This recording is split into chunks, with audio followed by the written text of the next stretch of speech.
우리 한 절씩 교독하겠습니다. 고린도후서 5장 14절부터 21절입니다. 제가 먼저 14절 봅니다. 그리스도의 사랑이 우리를 강권하시는도다.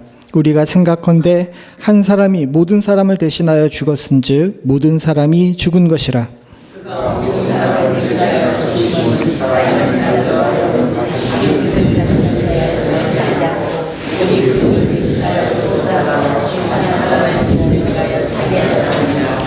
그러므로 우리가 이제부터는 어떤 사람도 육신을 따라 살지 아니하노라. 비록 우리가 그리스도도 육신을 따라 알았으나 이제부터는 그같이 알지 아니하노라.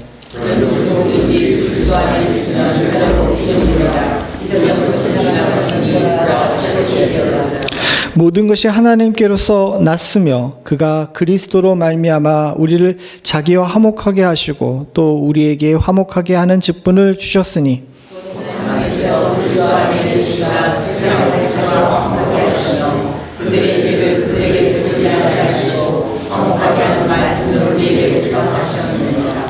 그러므로 우리가 그리스도를 대신하여 사신되어 하나님이 우리를 통하여 너희를 권면하신 것 같이 그리스도를 대신하여 간청하노니 너희는 하나님과 화목하라. 하지 못하신 것을 우리를 대신하여 죄를 삼으신 것은 우리로 하여금 그 안에서 하나님의 의가 되게 하려 하심이라. 아멘. 다음 주는 종료주일이고 그 다음 주는 부활주일이니까 오늘이 사순절을 관해서 설교하는 마지막 주일입니다. 그래서 오늘은 이 사순절의 마지막 주제로 우리가 지난 3주 동안 살펴봤던 예수님의 시험을 통해서 우리들에게 물으셨던 과연 그리스도인은 어떻게 살아야 될 것인가에 대한 후속 질문을 여러분들과 함께 나누려고 해요. 예수님의 세 가지 시험 당하신 것들을 통해서 우리들에게 물어보십니다. 너는 어떤 세계, 그 누구의 세계에 무엇을 목표로 어떻게 살고 있느냐 하고 물어보고 계십니다. 거기에 대해서 예수님께서 대답을 하셨죠. 여러 대답을 통해서 우리들에게 지난 3주에 걸쳐가지고 분명히 말씀하셨습니다. 우리가 하나님을 붙잡고 세상의 유혹에 넘어가지 않고 굳건히 좁은 길을 따라서 걸어야 된다라고 이야기를 하셨는데 곰곰이 잘 3주에 걸쳐서 여러분들도 들어보셔서 알겠지만 그렇게 살기가 쉬울 것 같아요? 어려울 것 같아요? 이게 어려울 것 같다는 대답이 빨리 나오면 안 되는데 사실은 이게 만만치가 않아요. 고민이 되죠. 알아요. 이제 예수 믿게 되게 되면 주님 말씀대로 살아야 된다 그러는데 사실은 사람이 떡으로만 살지 것이 아니오라고 했지만 여러분 떡이 중요해요? 안 중요해요? 중요해요. 이걸 어떻게 부정을 하겠습니까? 근데 이런 고민과 걱정은 우리만의 것이 아니에요. 예수를 믿겠다라고 마음을 먹게 되게 되면 시대를 불문하고 이런 고민들을 모두가 다 가지고 있을 수밖에 없습니다. 사도 바울의 시대에도 마찬가지였습니다. 예수님께서 AD 30년경에 십자가에 못 박혔다 돌아가시고 다시 부활하셨어요. 그리고 교회가 예루살렘에 갇혀있던 교회가 AD 30년, 40년 이 한 20년에 걸쳐가지고 사방으로 뻗어나가기 시작합니다. 그래서 온 로마 제국이 이제 복음의 소리를 듣게 되고 곳곳에 교회가 세워졌습니다. 복음은 처음 간단했어요. 사도 바울이 그리스 지역에 가서 제일 처음 얘기한 것처럼 주 예수를 믿으라. 그리하면 너와 내 집이 구원을 얻으리라. 우리가 구원을 얻기 위해서는 딱 한 가지만 하면 된다고 그렇게 듣고 교회를 나옵니다. 뭐합니까? 예수를 믿으면이라 그래요. 근데 교회에 들어와서 신앙생활 하다 보니까 이게 내가 생각했던 거하고는 좀 달라요.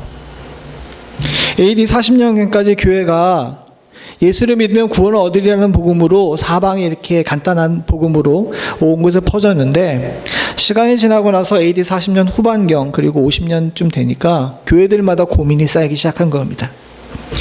예수를 제대로 믿으려 그러니까 내가 아니어야 돼. 그리고 내가 중요하게 여겼던 것, 내가 소중하게 여겼던 것, 내가 목표로 삼았던 것들과 작별을 해야 된다는 겁니다. 과거에 어울렸던 사람들과는 다른 세계에 살게 되고 그 사람들과는 점점 말이 안 통하게 돼요. 세상은 안 변하는데 나만 변하고, 그리스도의 복음을 알게 되면 될수록 내 안에 이 죄인된 내가 이대로 살아서는 안 되겠다는 그런 생각들이 자꾸 들어오게 됩니다. 그러니까 현실과 우리들이 알고 있는 믿음과의 갈등이 생기기 시작하죠. 고민하고 걱정하기 시작합니다. 바로 저와 여러분들처럼. 오늘날 많은 성도들이, 특별히 한국 교회의 성도들은 지적으로 굉장히 뛰어나요. 사실 여러분들은 목사들을 되게 조금 그렇게 하지만 여러분들만큼 교육받은 성도들이 있는 전 세계 어떤 나라도 없어요. 우리나라 사람들이 특별히 공부를 열심히 해가지고 다들 학력 수준이 높잖아요. 근데 이런 성도들을 데리고 목회하려는 목회자들은 공부해야 되겠어요? 안 해야 되겠어요? 그걸 똑스토스 빨리 그렇게 얘기를 하세요. 목사들도 살려면, 제대로 잘 성도들을 하려면 열심히 해야 돼요. 왜 선교사님들이 교회에 올 때마다 설교를 시킬 때 이렇게 설교가 썩 잘 안 되시는지 아십니까? 선교사님들이 선교지에서 하는 설교는 간단해요. 마치 사도 바울이 초대교회에 사도 바울과 여러 사도들이 복음을 전했던 것처럼 믿으라 그러면 구원을 얻으리라 라는 것, 간단하고 명료하고 핵심적인 건 복음만을 전하면 됩니다. 사실 그거보다 더 전할 필요는 없죠. 그러나 현실에 있는 우리는 이 고린도 교회에 있는 성도들처럼 그렇게 예수님께서 가르쳐 주신 대로, 시험을 이기신 대로 그렇게 살려고 생각을 해보니까 이게 만만치가 않더라는 것에 대한 현실적인 고민을 가지고 있게 된 거죠. 사도 바울이 고린도 후서에 고린도 교회 성도들한테 그들이 가지고 있는 고민 속에서 어떤 답을 가져야 되는지에 대해서 우리들에게 말을 해주고 있는 것이 오늘의 본문입니다. 이 본문은 여러분들께서 잘 아시는 본문이기도 하지만 오늘의 해석은 조금 다른 방향으로도 갈 수도 있으니까 여러분들께서 저건 아닌데 라고 생각하지 마시고 본문의 다른 측면을 볼 수 있는 축복이 있기를 간절히 소원합니다. 먼저 우리가 생각해야 될 것이 있어요. 사람들이 착각하고 있는 것 중에 하나가 뭐냐면 내가 나의 신앙을 택할 수가 있다라고 생각하는 것입니다. 내가 믿음을 가지고 어떤 종교에 귀의하고 또 그리고 어떤 신앙을 가질 것인지를 내가 판단할 수 있다라고 그렇게 생각을 하는 겁니다. 내가 자유의지를 가지고 있기 때문에 불교든 기독교든 카톨릭이든 여러 종교들 중에서 하나를 갖다가 내 의지로 택할 수 있다라고 하는데 여러분 이게 맞아요? 틀려요? 이건 또 대답이 빨리 안 나오죠. 여러분들은 장로교회에 다니고 계십니다. 여러분들의 구원은 어떻게 된 거예요? 하나님께서 미리 예정하신 거예요. 이게 장로교가 아니라 할지라도 기독교회 특별히 말씀을 잘 보시게 되게 되면 사랑하는 성도님들, 믿음은 우리가 가지고 있는 것이 아닙니다. 믿음은 하나님의 선물이에요. 주님의 은혜입니다. 내가 내 의지를 가지고 뭔가를 믿겠다라고 얘기하는 것은 처음에 초기에는 가능할지 모르지만 이게 지속적으로 유지될 수가 없어요. 그리고 이렇게 신앙생활을 하게 돼가지고 하나님의 부르심을 통해서 우리 안에서 믿음이 생겨가지고 신앙생활을 하게 되게 되면요, 사랑하는 성도님들, 자연스럽게 우리에게 생기는 피할 수 없는 숙명과 같은 것이 있습니다. 이게 뭐냐면요, 오늘 본문에 나와 있는 14절의 말씀입니다. 14절 같이 한번 보죠. 같이 봅니다. 시작. 그리스도의 사랑이 우리를 강권하시는도다. 우리가 생각컨대 한 사람이 모든 사람을 대신하여 죽었은즉 모든 사람이 죽은 것이라. 앞부분에 있는 부분을 봅시다. 그리스도의 사랑이 우리를 강권하시는도다 라고 나와요. 여기 우리 성경에 번역되어 있는 강권하다는 것이 헬라어로 보게 되면 시네케이라는 단어인데, 이 시네케이라는 단어가 원래 뜻이 가지고 있는 것이 뭐냐면 억압하다, 지배하다, 강요하다라는 뜻입니다. 이 단어가 긍정적인 단어입니까? 부정적인 단어입니까? 부정적이죠. 억압하다, 강요하다. 부정적입니다. 그래서 다른 용리에 보게 되면 대부분 다 부정적인 부분에 썼는데 오늘 여기서만큼은 좀 다른 방향으로 써야 돼요. 이걸 이 원어의 뜻 그대로 번역하게 되면 그리스도의 사랑이 우리를 어떻게 한다고요? 억압하다라는 뜻이에요. 왜 억압하다라는 단어를 썼을까요? 이 말은 우리가 그리스도의 십자가의 사랑을 체험한 이후에는 삶이 내 뜻대로 되지 않는다는 것을 말하는 겁니다. 그래서 조금 편안하게 번역한 표준세 번역에는 이렇게 번역을 해요. 요 14절 표준세 번역으로 같이 봅니다. 시작. 그리스도의 사랑이 우리를 휘어잡았습니다. 우리가 확신하기로는 한 사람이 모든 사람을 대신하여 죽었으니 모든 사람이 죽은 셈입니다. 그리스도의 사랑이 우리를 어떻게 한다고요? 휘어잡은 거예요. 저 휘어잡다라는 의미는 뭐냐 하면요, 그리스도의 사랑이 휘어잡힌 사람은요, 그리스도의 사랑 바깥에서 그리스도의 사랑의 의지가 아닌, 그리고 그리스도의 사랑이 바라지 않는 것들을 갖다가 마음대로 할 수 없다는 겁니다. 조금 저렴한 얘긴 하지만 집에서 와이프한테 휘어잡힌 남자는 본인이 판단해요, 못해요?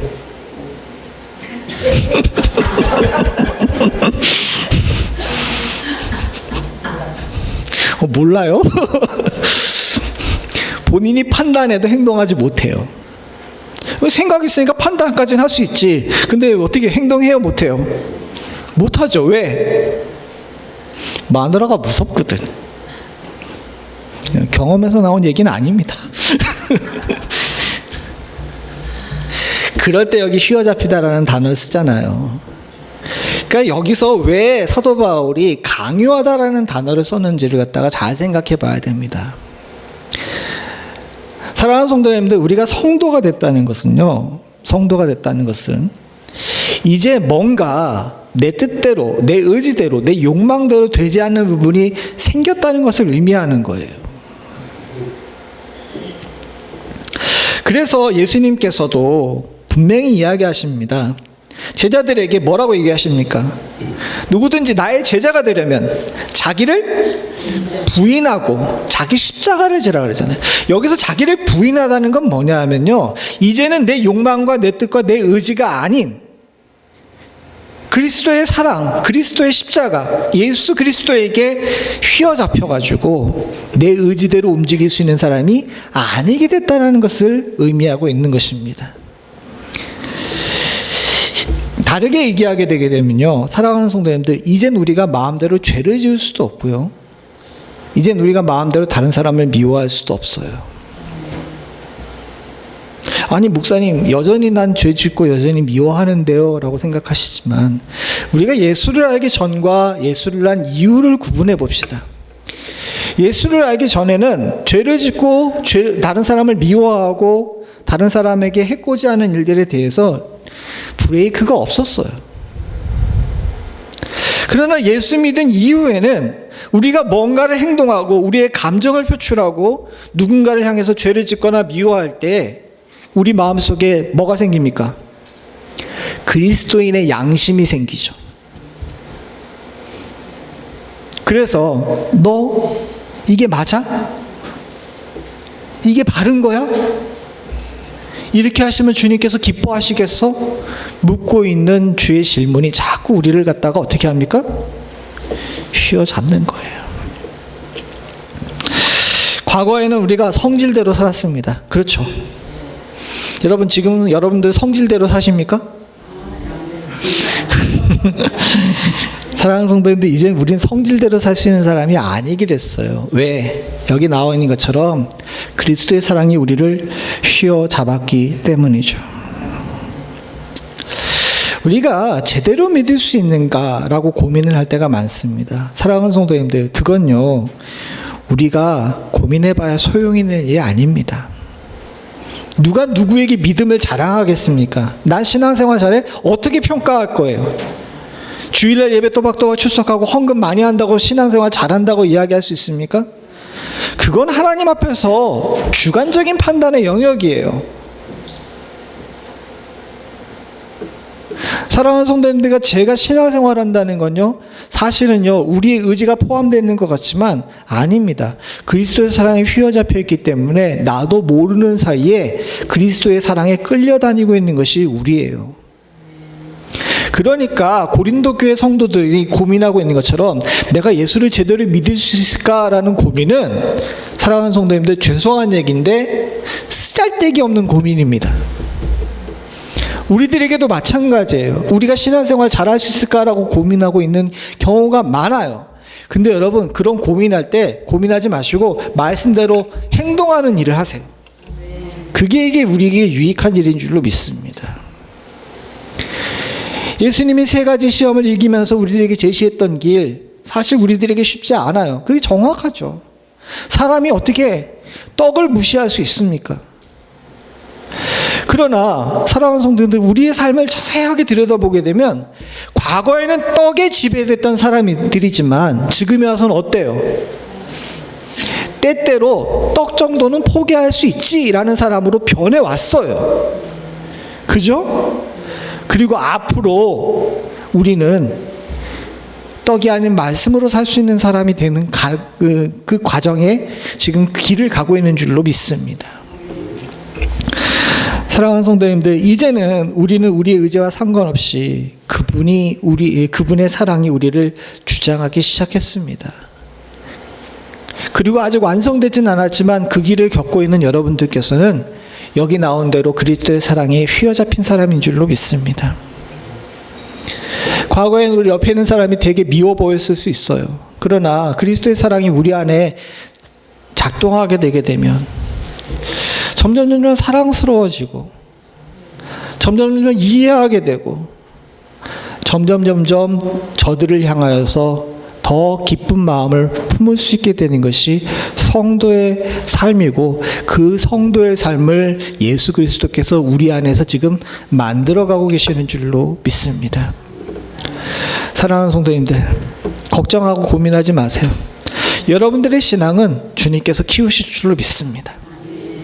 그리고 그런 가운데서 주님께서 예비하신 복 또한도 여러분들이 누리실 줄로 믿습니다. 우리가 이에서 또 한 가지 생각해 봐야 될 것이 있어요. 그럼 그리스도의 사랑이 왜 우리를 휘어잡았냐라는 것이죠. 그리스도의 사랑이 왜 우리를 휘어잡았는지에 대해서는 오늘 본문에서 2가지를 이야기합니다. 15절과 18절, 19절을 한 절씩 우리 같이 읽어보죠. 15절 먼저 읽습니다. 시작. 그가 모든 사람을 대신하여 죽으심은 살아있는 자들로 말미암아 위하여 살지 않고 오직 그들을 대신하여 죽었다가 다시 살아나시는 일 위하여 살게 하려 함이라. 먼저 첫 번째를 보죠. 첫 번째는 15절에 나와 있는데 뭐 때문입니까? 우리를 휘어잡으신 이유가 뭐 때문이에요? 이 본문을 잘 분석을 해보게 되면 살아있는 자들 누구예요? 복음을 들은 자들이거든요. 복음을 들은 자들입니다. 다시는 그들이 자기는 신을 위해서 살지 않고 과거의 사람처럼 살지 않고 오직 그들을 대신하여 죽었다가 다시 살아나는 이 누구예요? 예수님이에요. 그리고 이를 위해서 살게 하려 함이라입니다. 그러니까 간단하게 정리해 보게 되면 복음을 들은 우리가 옛사람처럼 살지 않고 예수를 위해 살게 하게 하려고 우리를 붙잡은 거예요. 그럼 예수를 위해 살게 하기 위해서 우리를 휘어잡았다는 건데, 예수를 위해 산다는 것이 무엇입니까? 요한복음 3장 16절 17절을 보게 되면 여러분들 다 아시죠? 하나님이 세상을 이처럼 사랑하사 독생자를 주셨으니 누구든지 저를 믿는 자마다 멸망치 않고 영생을 얻게 하려 함이라. 우리가 예수를 우리에게 하나님께서 주신 이유가 뭐 때문이에요? 영생을 얻게 하려는 거예요. 내가 영생을 얻게 하려는 것이거든요. 이 말씀과 그 말씀을 겹쳐서 보게 되게 되면, 즉 무슨 얘기냐 하게 되면, 사랑하는 성도님들, 우리가 연약한 의지와 욕망으로 말미암아 자꾸 죽을 길로 가는 거예요. 죽을 길로 가는 우리들을 갖다가 주님의 사랑으로 휘어잡아가지고 생명의 길 예수 옆에 딱 붙여놓기 위해서 우리를 휘어잡고 있는 겁니다. 사랑하는 성도님들, 즉 휘어잡는다는 의미는 뭐냐면 우리로 잘못된 길을 가지 않게 하려는 거예요. 어렸을 때 우리 큰딸이 한국에서 이제 살았잖아요. 한국에서 2년 동안 살았는데, 애를 데리고 이제 바깥에 나가게 되면 주로 이제 띠를 합니다. 이 달고 다니는 띠 있잖아요. 띠를 하는데, 얘가 좀 크게 되게 되면 지가 막 다니고 싶어 하잖아요. 내려줘 내려줘 합니다. 그래서 만약에 길거리나 이게 뭐 시장통이나 백화점 같은 데 애를 데려가게 되면 애를 내려놓게 돼요. 그런데 여러분, 그렇게 되게 되면 위험하죠. 애를 잃어먹을 위험도 있고 애가 위험한 데로 갈 위험도 있습니다. 그때 아주 한국에서 기발한 발명품이 발명됐어요. 뭔지 아십니까? 애들 가방이에요. 애들 매는 가방이 생겼어요. 아주 예쁘게 생긴 가방인데 그 가방에는 특징이 하나 있습니다. 뭡니까? 그렇죠. 우리 김용희 선생님 잘 아시네. 이렇게 지금 현직이시다 보니까 아시는데 끈이 있어요. 그 가방은 특이해서 아이가 매는 가방인데 끈이 길게 달려가지고 그 끈을 부모가 붙잡게 되어 있습니다. 그 얘기는 뭡니까? 아니, 아이인데 강아지처럼 목줄을 채울 수는 없잖아. 그러니까 이렇게 가방에다 이렇게 끈을 달아가지고 애가 멀리 도망가지 못하게끔 그렇게 만드는 거예요. 왜 그렇게 합니까? 아이를 위험에 처하지 않게 하기 위해 하시는 거죠. 오늘 본문의 말씀도 마찬가지입니다. 우리가 되게 다 컸다라고 생각하는데 영적으로 봐서는 우린 굉장히 위험한 존재예요. 왜? 천지를 분간하지 못해. 잘못된 길로 가면서 잘못된 길로 가는지를 잘 몰라요. 얼마나 둔한지. 그리고 왜 그렇게 위험한 장소가 그렇게 이게 혹하는지 몰라. 그러다 보니까 나도 모르는 사이에 그런 곳으로 뛰어들어가고 나도 모르는 사이에 그런 길로 따라가고 사탕을 주고 마귀가 흔들면은 마치 아저씨가 야, 너 나 따라올래? 하고 사탕을 줄 때 따라가다가 길을 잃어버린 리아처럼 그렇게 쫓아가다가 길을 잃어버려요. 그러니까 주님께서 택하신 방법이 뭡니까? 마치 아이에게 줄가방을 메어주는 것처럼 우리들에게 그리스도의 십자가를 주심으로 말미암아서 우리를 살리게 하기 위해서 그리스도의 사랑으로 우리를 휘어잡고 계시는 거예요. 이거 감사해야 될 줄로 믿습니다. 사랑하는 성도님들, 우리는요 지금 안 보이는 끈으로 말미암아 그리스도에게 메인 존재예요. 여러분 걱정하지 마십시오. 내가 세상의 유혹에 혹해가지고 휙 가잖아요? 그럼 어떻게 해야 됩니까? 예, 끈에 붙잡혔기 때문에 범위 이상 벗어나지 못해요. 장보러 모래 가게 되면요, 아이가 장난감 가게를 보면 어떻게 합니까? 막 쫓아가죠. 근데 어떻게 됩니까? 턱 걸려요. 그리고 못 가. 우리도 마찬가지죠. 죄의 장난감들이 우리 주변에 널려 있습니다. 쫓아가려고 해요. 다 걸립니다. 왜? 나도 모르는 사이에 십자가의 은혜가 나를 나쁜 길로 가지 못하게 만들고 있는 거예요. 단번엔 되지 않지만 반드시 이 귀하고 복된 은혜의 끈으로 말미암아 우리가 살게 될 줄로 믿습니다. 그 귀하고 복되신 은혜가 여러분들을 붙잡고 있는 것입니다. 두 번째로 나온 것이 뭐냐면 18절 19절입니다. 18절 같이 보죠.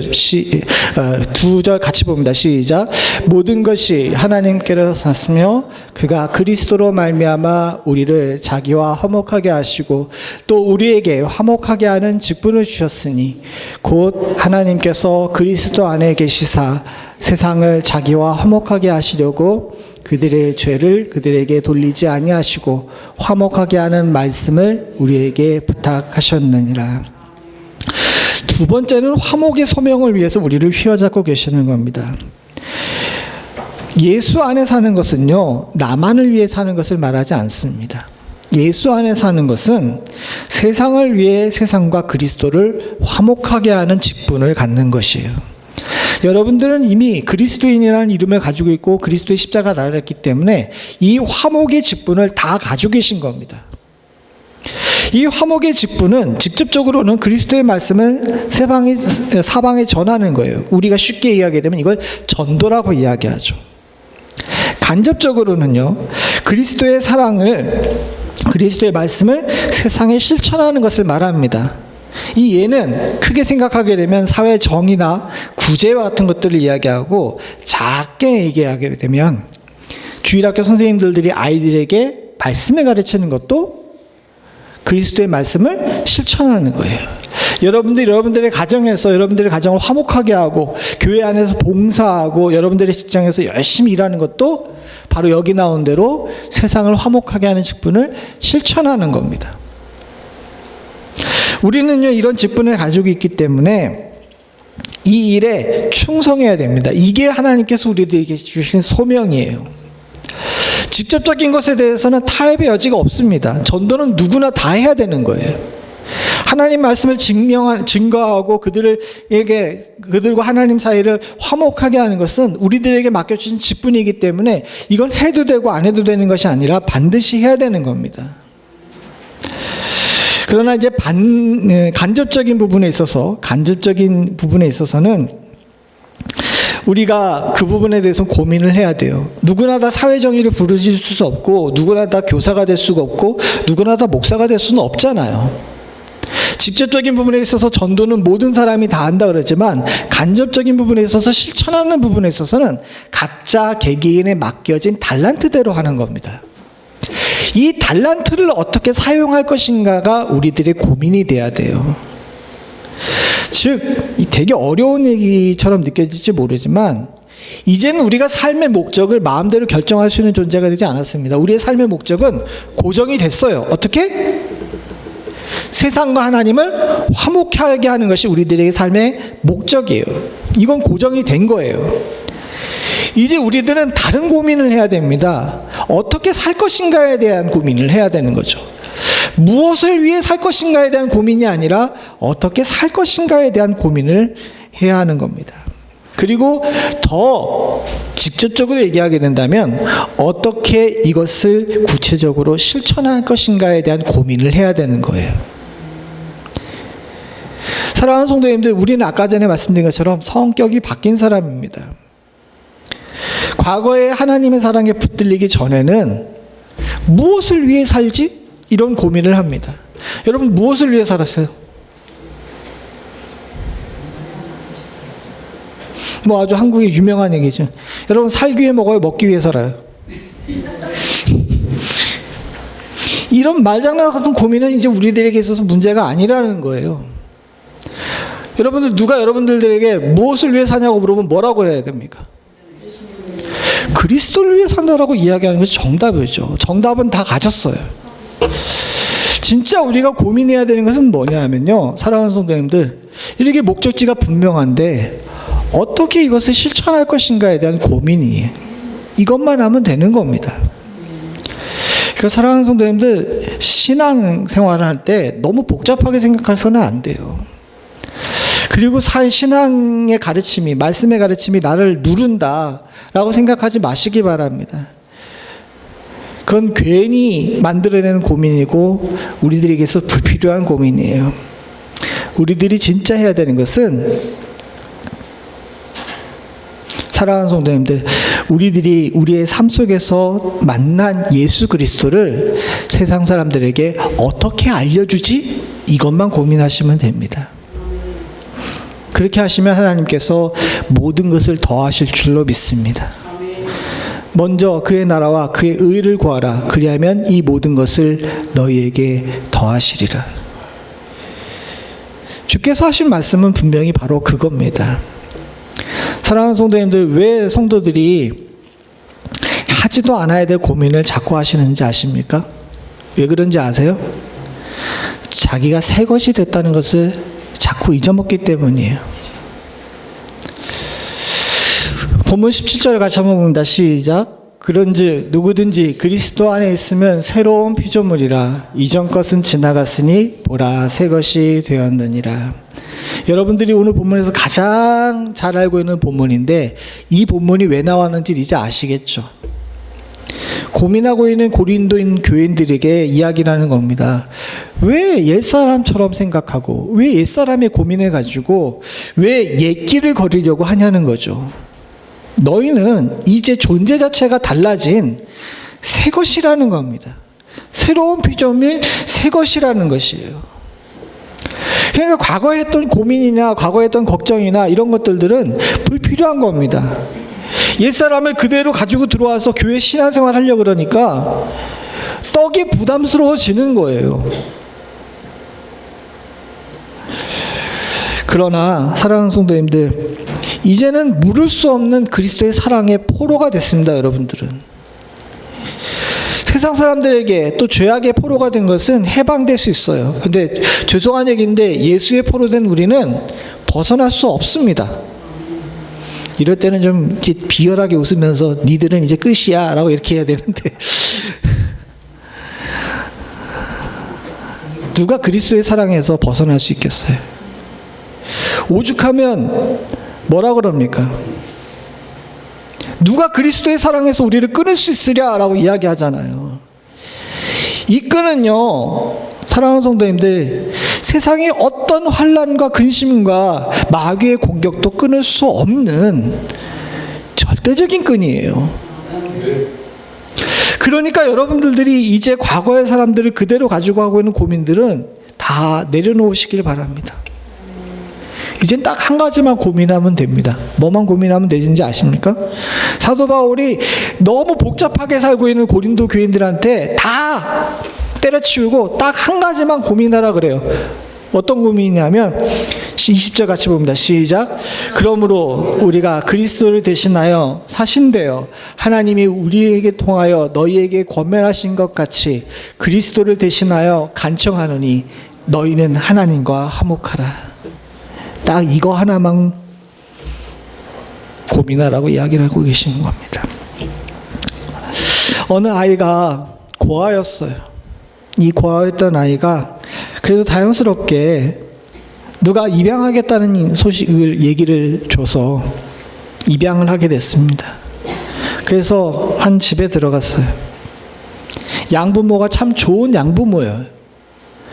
근데 이 고아가 예전에 자신이 고아였던 시절에 했던 생각과 습성과 행동을 그대로 하고 있으면 이 부모와 이 자녀가 제대로 연합될 수 있겠습니까? 그 가정이 화목할 수 있겠어요? 아니죠. 이 고아가 조금만 더 지혜로워가지고 내가 진짜 누군가의 아들이 되기를, 누군가의 딸이 되기를 원한다면 사랑하는 성도님들, 예전에 가지고 있던 고아로서의 습성을 다 버려야 됩니다. 눈치 보던 것, 빌어먹던 것,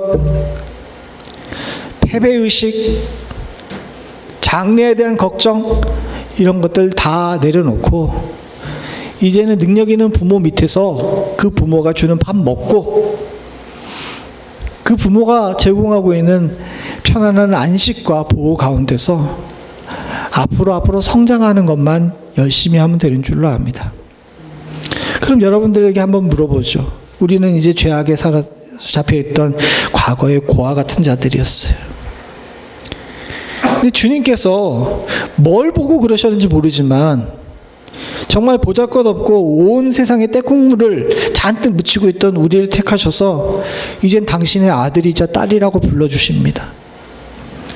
그럼 여러분들, 우리가 해야 되는 일은 뭡니까? 사랑하는 성도님들, 바울은 지금 그걸 물어보고 있습니다. 이제 뭐 하라고요? 하나님과 화목하라. 다른 성경에는 하나님을 기쁘시게 하라라고 되어 있는데, 하나님을 기쁘시게 하는 것, 우리의 부모 되신 그분을 기쁘시게 하는 것, 이거 하나만 하면 됩니다. 사랑하는 성도님들과 저에게 있어서 그런 믿음의 결단과 위로가 있기를 간절히 소원합니다. 예수 믿음은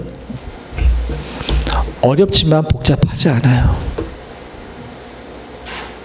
이 어려운 것도 사랑하는 성도님들, 내가 나를 포기하지 못해서이지 결코 복음이 어려운 것은 아닙니다. 저와 여러분들은 이 쉽고 간단하며 생명이 되는 말씀 가운데서 온전히 거함으로 말미암아 그리스도의 사랑에 휘어잡힌 하나님과 화목을 이루는 정말 주님의 복된 자녀가 되실 수 있기를 간절히 소원합니다. 같이 기도하시겠습니다. 하나님 아버지, 주의 은혜로 주께 택함을 받아 그리스도의 사랑에 휘어잡힌 주의 사랑하는 백성들이 여기에 머리 숙였습니다. 주님의 아들과 딸 되었사오니 하나님, 이제는 과거에 가지고 있던 걱정과 근심 내려놓을 수 있도록 주님 도와주시옵고, 헌 것처럼 생각하고 헌 것처럼 걱정하고 옛길을 걸으려고 하는 어리석은 자들이 아니라 이젠 새로운 피조물 됐사오니 하나님, 새것 되어서 하나님께서 허락하신 길, 주께서 바라보시는 곳, 주께서 원하시는 삶을 살아드릴 수 있는 하나님 아버지, 온전한 새것 될 수 있도록 주여 도와주시옵소서. 그리스도의 사랑에 휘어잡힌 사람처럼 살기를 간절히 소원합니다.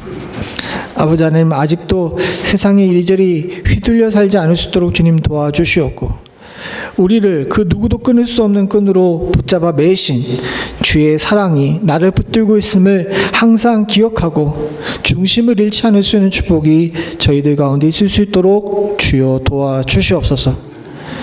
주의 사랑하는 성도들을 위로하시기를 간절히 소원합니다. 하나님, 아직도 옛날의 습성을 온전히 버리지 못하였음을 주께서 아십니다. 이것은 우리의 허물이 아니라 주께서 우리를 만들어 가시는 과정이기 때문에 우리들이 져야 될 짐임 또한도 주께서 아시는 줄로 믿습니다.